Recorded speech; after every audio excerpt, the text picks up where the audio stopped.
V Ljubljani je bila oktobra povprečna temperatura nekaj čez 13 stopinj Celzija, kar je 2 stopinji nad dolgoletnim povprečjem.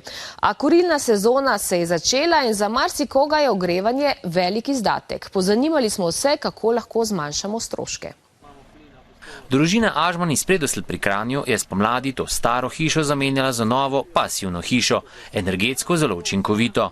Številke na položnicah kažejo, da so se dolgoročno gledano pravilno odločili. Za energetsko hišo smo se odločili zato, ker naj bi bil strošek ogrevanja manjši kot pa pri navadnih hišah.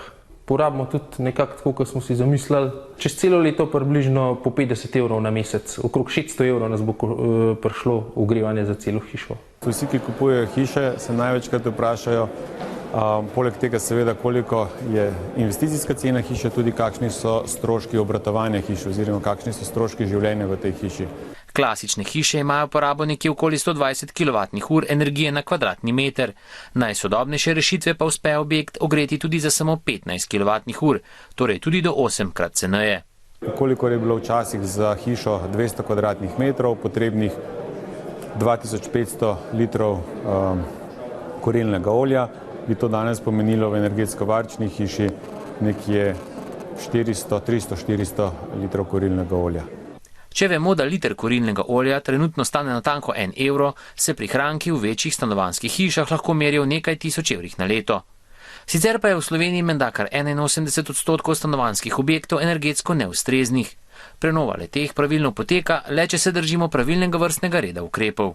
Po mehkih ukrepih, se pravi, mehki ukrepi so namestitev regulacije ogrevanja, to so navadno cenejši ukrepi, sledijo ukrepi, ki so na ovoju stavbe, se pravi menjava oken ter izolacija same stavbe. Šele na to sledijo ukrepi vezani na kurilne naprave.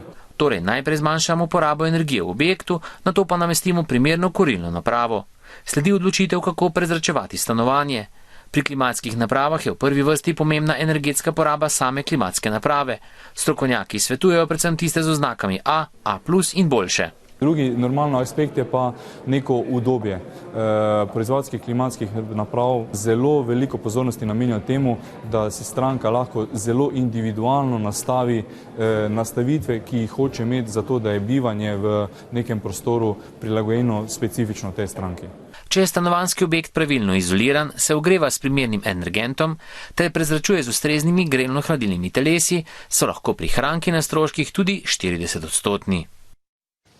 Z nami je energetski svetovalec Matjaž Valenčič. Dobar dan.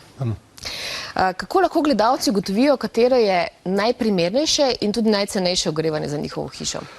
Ni univerzalnega nasveta, tako da dejansko svetujem, da obiščejo energetsko svetovanje.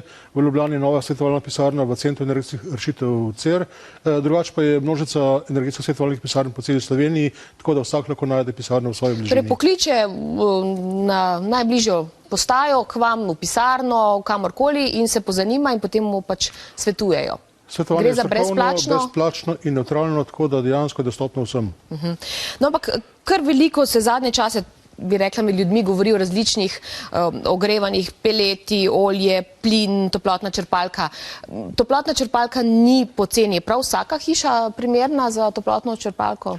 Za toplotno črpalko je najbolj primerna nizkoenergijska hiša, ki se da ogreti za nizko temperaturo ogrevnega medija, se pravi talno ogrevanje, stensko ogrevanje ali stropno. Pomemben je tudi vir toplote, tako da je toplotna črpalka v bistvu je sistem, se pravi odvisno od izvira in načina ogrevanja, tako da samo črpalka ni dovolj, treba je vse izbrati. Spet strokovna pomoč je tudi na tem področju seveda dobrodošla. Kako je z izolacijo hiše? Kako pomembna je izolacija pri hiši? Izolacija je zelo pomembna, s tem, da mora biti spet usklajena s celotno hišo. Samo izolacija ni dovolj, mora biti rešeni detajli. Pri toplotni črpalki bi se še pozval omeniti, ogrevanje je lahko 4 do 5 krat cenejše od kakšnih drugih energentov, tako da čeprav je investicija večja, se hitro povrne. Jo torej svetujete to vrstno investicijo? Absolutno.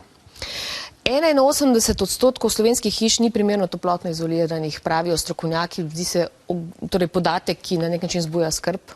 Zakaj? Ali smo v preteklosti slabo gradili ali kaj?